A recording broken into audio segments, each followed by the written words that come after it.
在中国一胎化政策之下呢，中国出现了许多弃婴，部分弃婴在被送进幼儿园之后，辗转又被外国人收养。是说这些被带到国外的小孩后来怎么了？今天就让我们一起来聊聊纪录片《寻》吧。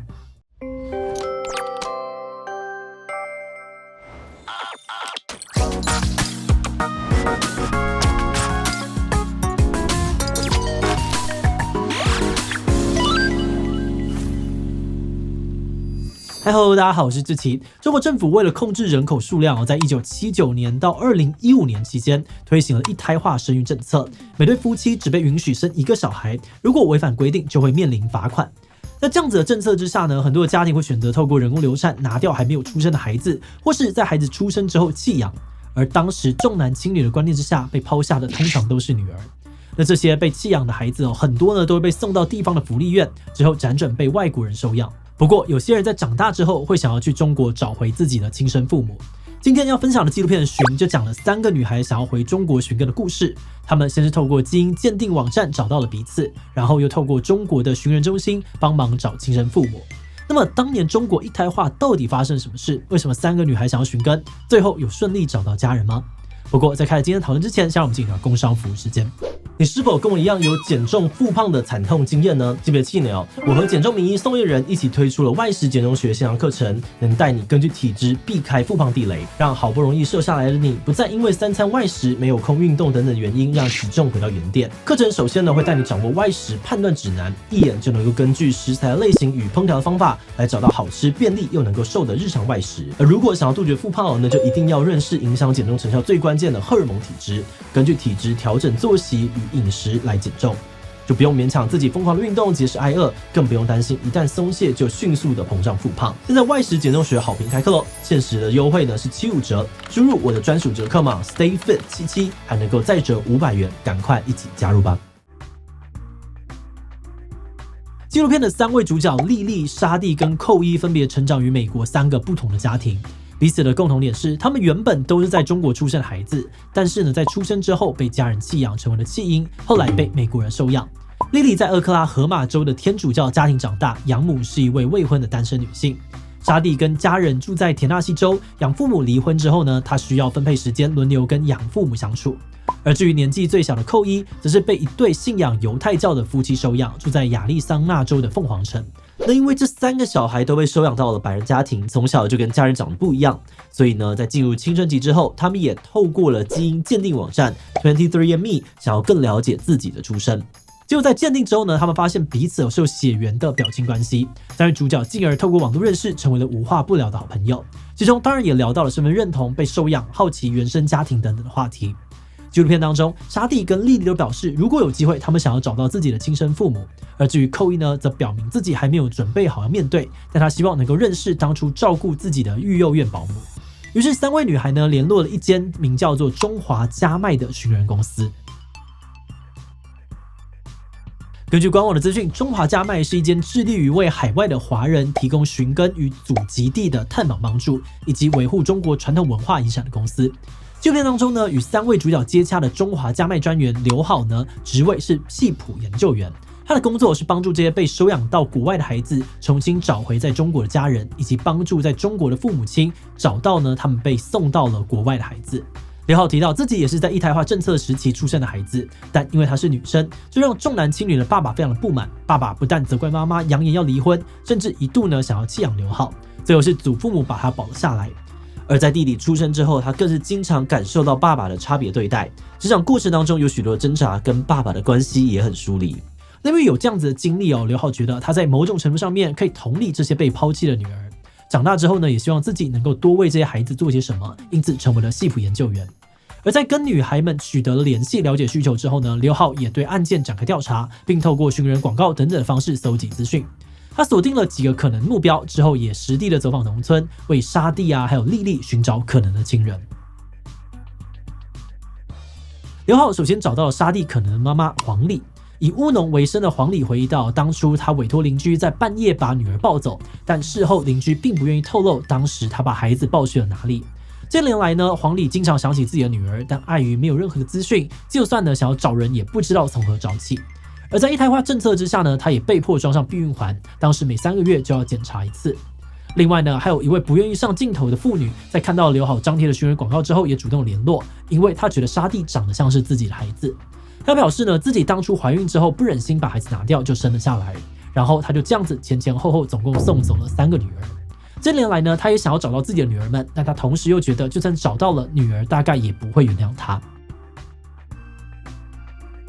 至于莉莉的部分呢，刘好找到了一位名叫做陈木星的男子，猜测他可能是莉莉的生父。陈木星说到，当初在生下孩子之后呢，原本想要偷偷留下来，但却被村里的干部给抓到，想要保住孩子，至少要付出6万人民币的罚款，他们负担不起，就只能够把孩子送走。而在某天的清晨4、5点，陈木星把女儿呢放在了人民医院门口，并且呢在女儿身上放了300块人民币，希望有好心人发现自己的孩子。那阵子他们夫妻有天天以泪洗面，但就算想要抱回孩子，孩子也早就不知道被谁给捡走了。除此之外呢，陈木星的女儿陈春娇也表示，她从小就知道家里有个被送走的妹妹。她觉得自己能够在父母的身边长大是一件幸运的事情，但她同时也觉得愧疚，因为妹妹无法跟她有一样的机会。那话说回来虽然刘好呢为女孩们找到了很多可能的亲人，但在经过 DNA 检测之后，并没有任何一组血缘有相互的配对。不过呢，沙地莉莉跟寇伊还是决定一起到中国看看他们出生的地方。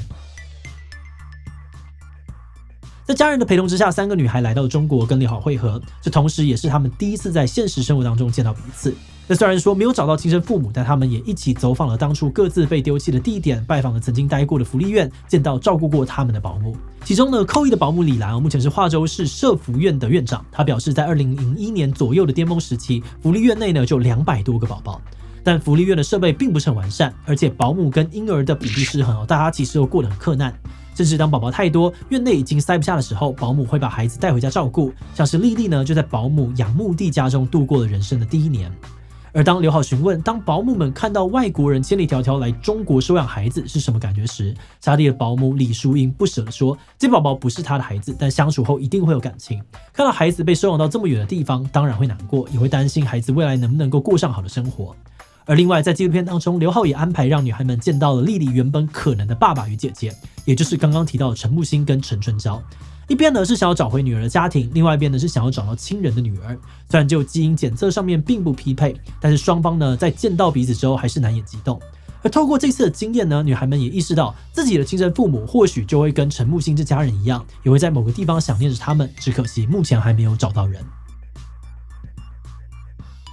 中国之旅结束之后呢，女孩们回到了各自在美国的家，回归原本的生活。寇伊出于对于中国文化的兴趣，持续的学习中文。莉莉呢，在奥克拉荷马州这个州立大学里面主修会计，毕业后继续了攻读硕士学位。沙地目前呢，则就读亚利桑那大学。3位女孩至今仍跟彼此保持联络，但对于要不要继续寻亲，她们都保持开放不强求的态度。那根据纪录片的说法撇除那些被人工流产的孩子，估计至少还有15万名的中国儿童，大部分是女生，都跟3位主角的遭遇类似，在出生后遭到了父母弃养，后来被外国人收养。在进入观点以前呢，我们先特别的感谢志毅器械所有会员因为有了大家支持跟赞助，我们也曾经制作过这个台湾人口贩卖这类相关的主题。你的每个支持都能够让我们更有底气的制作这种可能会被黄标的主题。所以如果你愿意支持我们的更远，欢迎点击频道主页的加入按钮，成为我们的会员，或者也可以用超级感谢小额支持我们。好的，那话说回来虽然《寻》这部纪录片的主题呢是要讨论一胎化政策所带来的时代故事，但它并没有讨论到很多中国一胎化政策面的细节，也没有直接的批判一胎化政策到底是好是坏，反而是从受影响民众的角度出发，带观众从弃婴的父母以及被弃婴的小孩这双方视角，看到这些人们在政策下生活的转变。从这些家庭的分享当中，我们可以看到，在严格的一胎化政策之下，很多喜欢小孩的家庭只能够被迫弃养的无奈。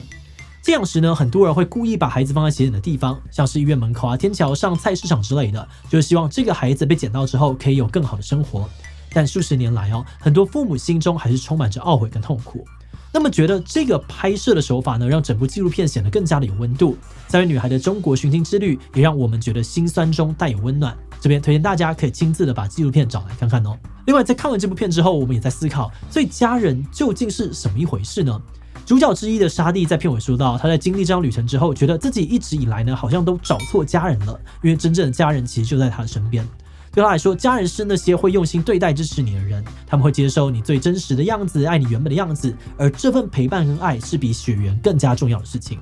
那那么觉得沙莉的这段总结也给我们带来了很多的启发。就像之前我们跟报道者合作讨论台湾80、90年代的泛婴现象时，最有感触的地方就是这些孩子怎么样看待自己的血缘与认同。所以在这集的最后，我们也想祝福这些孩子，不管在未来有没有继续找，或者是有没有找到亲生父母，都可以过着平安的生活。好的，那么这集的最后也来问问哦，如果换作是你，你会想要回到出生地找到自己的亲生父母吗？也会有希望了解自己的出生，找回内心的平静，并不会有，毕竟没有真的相处过，比较想要珍惜现在的生活，自己不太确定想要知道他们是谁，但又不知道相认之后会怎么样。给其他留言分享你的想法吧。最后，如果你喜欢今天的影片，欢迎分享出去，让更多人知道寻。此外呢，可以点击这个地方看中国人口政策以及台湾泛婴。那么今天的这期就到这边告一段落，我们就明晚再见喽。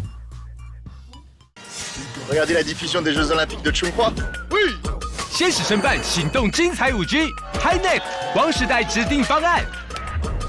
最高享哈密 Video 电视馆首年免费，精彩奥运大开眼界。